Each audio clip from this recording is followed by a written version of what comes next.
ஆக்சுவலாக நம்மகிட்ட இப்போ ஒரு ப்ராஜெக்ட் ஒன்று எடுத்து வச்சுருக்கோம். இது வந்து ஃபயர் இன்ஜின் ப்ராஜெக்ட் இது. ஓகேங்களா? இது என்னென்ன யூஸ் பண்ணியிருக்குன்னு பார்த்துட்டு ஒர்க்கிங் மாடல் நெக்ஸ்ட் பார்க்கலாம். 3 சென்சர் யூஸ் பண்ணியிருக்கோம். ஃப்ளம்மர் சென்சார் ஓகேங்களா? லெஃப்ட்டு, ரைட்டு, ஸ்ட்ரெயிட் அப்படின்னு சொல்லி 3 சென்சர் யூஸ் பண்ணியிருக்கோம். எந்த டைரெக்ஷனில் வந்து நம்ம ஃபயர் ஆகுதோ அந்த டைரெக்ஷனில் இந்த வெஹிக்கிள் வந்து ரொட்டேஷன் ஆகி மேலே ஒரு பம்ப் ஒன்று வச்சுருக்கோம் இல்லைங்களா? இது வழியாக வந்து தண்ணியை வந்து ஃப்ளோ பண்ணி அதை வந்து அணைக்கிற மாதிரி நம்ம ஒரு செட்டப் ரெடி பண்ணியிருக்கோம்.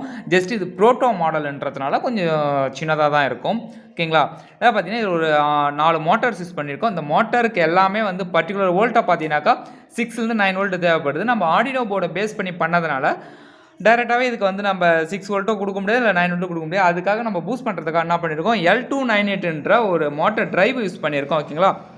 நெக்ஸ்ட்டு பார்த்தீங்கன்னாக்கா இந்த பம்பை வந்து பம்ப் மோட்டர் யூஸ் பண்ணியிருக்கோம். உள்ளார ஆக்சுவலாக வந்து தண்ணியை வந்து பம்ப் பண்ணுறதுக்கோசம் பம்ப் மோட்டர் யூஸ் பண்ணியிருக்கோம். இந்த பம்ப் மோட்டரை ஆன் பண்ணுறதுக்கு நம்ம இங்கே ஒரு ரிலே ஒன்று யூஸ் பண்ணியிருக்கோம். ஓகேங்களா? இந்த டோட்டல் மொத்தமாக கண்ட்ரோல் பண்ணுறதுக்கு நமக்கு ஒரு மைக்ரோ கண்ட்ரோல் தேவைப்படுது. அந்த மைக்ரோ கண்ட்ரோல் தான் பார்த்தீங்கன்னாக்கா ஆர்டினோ யூனோ யூஸ் பண்ணியிருக்கோம். ஓகேங்களா? இதில் கோடிங் லாங்குவேஜ் பார்த்தீங்கன்னா C யூஸ் பண்ணிக்கலாம், இல்லை C++ யூஸ் பண்ணிக்கலாம். இப்போ நம்ம இது எப்படி ஒர்க் ஆகுது அப்படின்றத ஒர்க்கிங் மாடலாக பார்த்துடலாம்.